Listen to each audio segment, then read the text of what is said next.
Telangana CM Revanth Reddy, deputy CM Bhatti సహా మంత్రులు శ్రీధర్ బాబు, పొంగులేటి ఢిల్లీకి చేరుకున్నారు. స్థానిక సంస్థల ఎన్నికల్లో బీసీలకి 42% రిజర్వేషన్ కల్పించడానికి అనుసరించాల్సిన విధానంపై ప్రముఖ న్యాయ నిపుణులతో భేటీ కానున్నారు. లీగల్ ఎక్స్పర్ట్స్ తో చర్చించి వారి అభిప్రాయాలను సేకరించాలని ఇప్పటికే మంత్రుల కమిటీ నిర్ణయించింది. న్యాయపరమైన చిక్కులు లేకుండా బీసీలకు 42% రిజర్వేషన్స్ కల్పించడానికి ఎలా ముందుకెళ్లాలి అని మంత్రుల కమిటీ చర్చించింది. ఉపరాష్ట్రపతి ఎన్నికల్లో పోటీ చేస్తున్న జస్టిస్ సుదర్శన్ రెడ్డి, ప్రముఖ న్యాయవాది అభిషేక్ సింఘ్వి తదితరులు అభిప్రాయాన్ని తీసుకోవాలని కమిటీ నిర్ణయించింది. మరోవైపు బిల్లుల ఆమోదంలో రాష్ట్రపతి గవర్నర్లకు నిర్దిష్ట గడువు ఉండేలా చూడాలని సుప్రీంకోర్టులో ఇప్పటికే కేసు విచారణలో ఉంది. ఆ కేసులో తెలంగాణ తరపున బీసీ రిజర్వేషన్ బిల్లు ఆమోదం గురించి ప్రస్తావించాలని ప్రభుత్వం నిర్ణయించింది. రాష్ట్రం తరపున వాదనలు వినిపించేందుకు న్యాయవాదులను నియమించాలని యోచిస్తోంది. ఈ విషయంపైన ఇవాళ న్యాయ నిపుణులతో చర్చించనున్నారు. రిజర్వేషన్ల అంశంపై ఎలా ముందుకెళ్లాలి అనేది తేలిన తర్వాత ఈ నెల 29న జరిగే మంత్రివర్గ మీటింగ్ లో చర్చించి ప్రభుత్వం అధికారికంగా నిర్ణయం తీసుకుంటుందని తెలుస్తోంది. ఈలోగా కాంగ్రెస్ సీనియర్ నేతల కమిటీ కూడా అధ్యయనం చేసి నివేదికనిస్తుందని పీసీసీ వర్గాలు అంటున్నాయి. అధికారికంగా రిజర్వేషన్ల అమలుకు గట్టి చర్యలు తీసుకునే ఉద్దేశంతోనే మంత్రులు, కాంగ్రెస్ నేతల కమిటీలు అధ్యయనం చేస్తున్నట్లు పార్టీ పెద్దలు చెబుతున్నారు. ఢిల్లీ పర్యటనలో ఈ భేటీ కీలకంగా మారింది.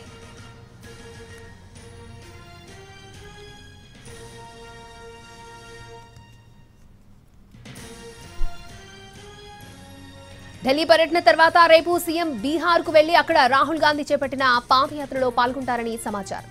ఆయనతో పాటు తెలంగాణ మంత్రులు కూడా హాజరవుతారని తెలుస్తోంది. రేవంత్ రెడ్డి ఢిల్లీ టూర్, బీహార్ పాదయాత్ర రాజకీయ వర్గాల్లో ఆసక్తిని కలిగిస్తోంది.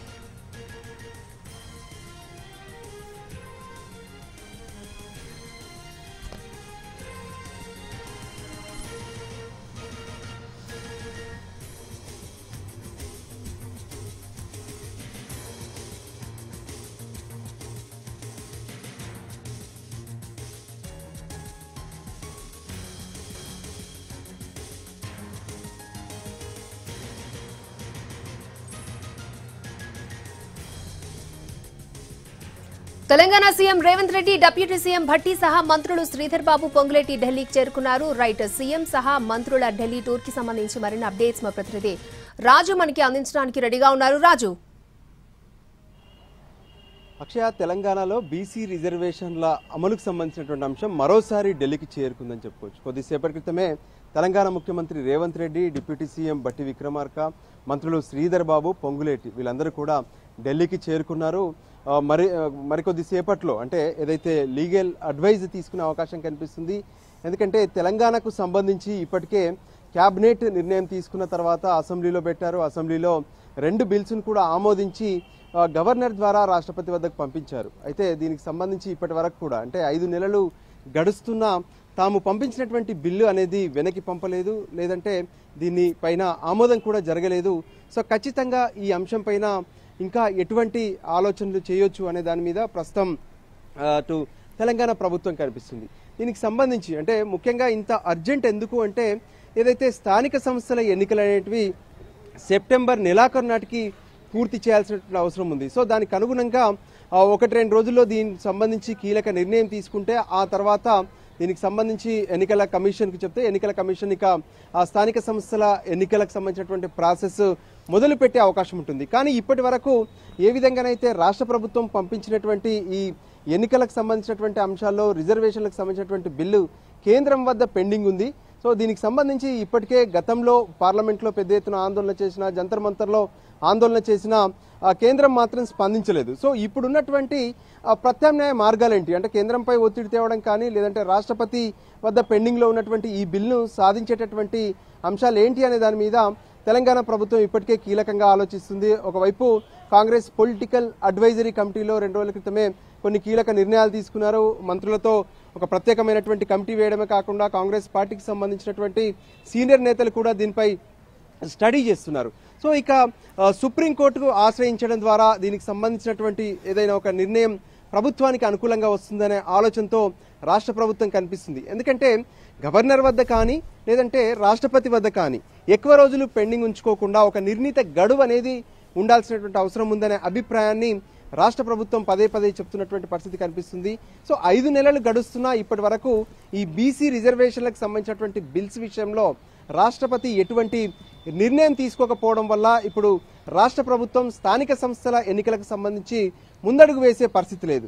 సో ఈ నేపథ్యంలో ఒకవైపు ఆర్డినెన్స్ ఇచ్చిన ఆర్డినెన్స్ కూడా పెండింగ్లోనే ఉండిపోయింది. సో ఖచ్చితంగా దీనిపైన సుప్రీంకోర్టును ఆశ్రయించాలనుకుంటున్నారు. మరి సుప్రీంకోర్టును ఆశ్రయిస్తే కొత్తగా ఒక పిటిషన్ వేయాలా, లేదంటే ఇప్పటికే సుప్రీంకోర్టులో ఒక పిటిషన్ ఉంది. ఏ విధంగానైతే తమిళనాడు ప్రభుత్వంతో పాటు మరికొందరు కూడా ఈ పిటిషన్లో ఇన్వాల్వ్ అయ్యారు. ముఖ్యంగా గవర్నర్లు బిల్లులు కానీ లేదంటే ఇతర కొన్ని విషయాలను వాళ్ళ దగ్గరికి పంపించినప్పుడు వాటిని తమ వద్దే పెట్టుకుంటున్నారు. అంటే వెనక్కి పంపించట్లేదు, అంతేకాదు లేదంటే ఆమోదించట్లేదు. రాష్ట్రపతి విషయంలో కూడా ఈ అంశాలను పరిశీలించాల్సినటువంటి అవసరం ఉందంటూ ప్రస్తుతం సుప్రీంకోర్టులో ఒక కేసు నడుస్తుంది. సుదీర్ఘకాలంగా నడుస్తున్నటువంటి ఈ కేసులో ఇంప్లీడ్ అయ్యి తెలంగాణకు సంబంధించినటువంటి బీసీ రిజర్వేషన్ల అంశాన్ని ఆ కోర్టులో ప్రస్తావించాలా, లేదంటే కొత్తగా ఈ రాష్ట్రానికి సంబంధించినటువంటి రిజర్వేషన్లకు సంబంధించినటువంటి అంశంపైనే సుప్రీంకోర్టును ప్రత్యేకంగా ఒక కేసు వేయాలనే దాని మీద రాష్ట్ర ప్రభుత్వం ఆలోచిస్తుంది. ఒకవైపు రాష్ట్ర స్థాయిలో ఏ విధంగానైతే దీనికి సంబంధించినటువంటి అభిప్రాయాలను సేకరించడంతో పాటు ఇక జాతీయ స్థాయిలో కూడా, ఎందుకంటే ఇక్కడ ఉన్నటువంటి ఏదైతే సీనియర్ అడ్వకేట్స్ని కలవడం ద్వారా మరికొన్ని సలహాలు దాంతోపాటు పరిష్కార మార్గాలు కూడా అందే అవకాశాలు కనిపిస్తున్నాయి అనుకుంటున్నారు. అందులో భాగంగానే తెలంగాణ నుంచి రాజ్యసభలో ప్రాతినిధ్యం వహిస్తున్నటువంటి కాంగ్రెస్ సీనియర్ నేత అభిషేక్ మను సింఘ్వీతో సమావేశమయ్యే అవకాశం కనిపిస్తుంది.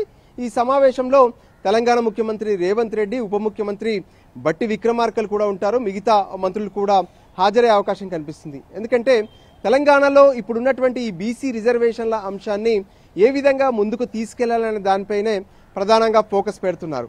అభిషేక్ సింఘ్వీతో పాటు ప్రస్తుతం అటు ఇండియా కూటమి ఉపరాష్ట్రపతి అభ్యర్థిగా ఉన్నటువంటి జస్టిస్ సుదర్శన్ రెడ్డితో కూడా సమావేశమయ్యే అవకాశం కనిపిస్తుంది.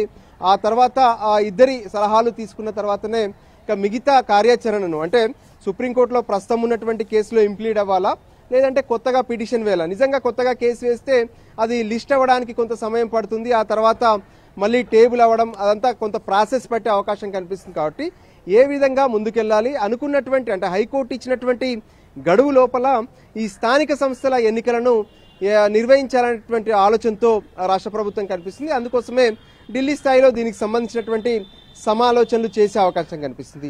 ఇక రేపు ఏదైతే బీహార్లో జరుగుతున్నటువంటి ఓటర్ అధికార యాత్రలో తెలంగాణ ముఖ్యమంత్రి రేవంత్ రెడ్డితో పాటు ఉప ముఖ్యమంత్రి బట్టి విక్రమార్క, మిగతా మంత్రులందరూ కూడా పాల్గొనే అవకాశం కనిపిస్తుంది. అందుకోసమే ఢిల్లీకి వచ్చి ఢిల్లీ నుంచి రేపు బీహార్ వెళ్లేందుకు ఇతర మంత్రులందరూ కూడా ఢిల్లీకి చేరుకుంటున్నారు. దేశవ్యాప్తంగా ఈ ఓటర్లకు సంబంధించినటువంటి అంశంలో, అంటే ఓట్ చోరీ అనేది జరుగుతుంది. ఏ విధంగానైతే అటు బీహార్లో కావచ్చు, మరోవైపు గతంలో మహారాష్ట్రలో జరిగింది, కర్ణాటకలో కూడా జరిగింది. సో వీటన్నిటిని దేశవ్యాప్తంగా ఆందోళన పెద్ద ఎత్తున చేయాలనే ఆలోచనతో కాంగ్రెస్ కనిపిస్తుంది. ఇప్పటికే రాష్ట్రాలకు కూడా ఈ బాధ్యతలను అప్పగించింది. సో ప్రస్తుతం బీహార్లో ఏదైతే స్పెషల్ ఇంటెన్సివ్ సర్వేకి సంబంధించినటువంటి దానిపైన రాహుల్ గాంధీ ఒకవైపు యాత్ర చేస్తున్నారు. సో యాత్రలో కూడా పాల్గొనాలని చెప్పి అటు తెలంగాణ ప్రభుత్వ పెద్దలందరూ కూడా నిర్ణయం తీసుకున్నారు. దానికి అనుగుణంగానే ముఖ్యమంత్రి, ఉప ముఖ్యమంత్రి, దాంతోపాటు మిగతా మంత్రులందరూ కూడా రేపు ఢిల్లీ నుంచి బీహార్ వెళ్తారు. అక్కడ దర్భంగాలో జరిగేటటువంటి రాహుల్ యాత్రలో పాల్గొని ఆయనకు మద్దతు తెలపడమే కాకుండా భవిష్యత్తులో తెలంగాణలో కావచ్చు, లేదంటే ప్రత్యేకంగా ఇతర రాష్ట్రాల్లో జరిగేటటువంటి ఈ ఓట్ చోరీకి సంబంధించినటువంటి అంశంలో జరిగేటటువంటి ఆందోళన పైన కూడా అటు రాహుల్ గాంధీతో చర్చించే అవకాశం స్పష్టంగా కనిపిస్తుంది. అక్షయ. ఓకే రాజు.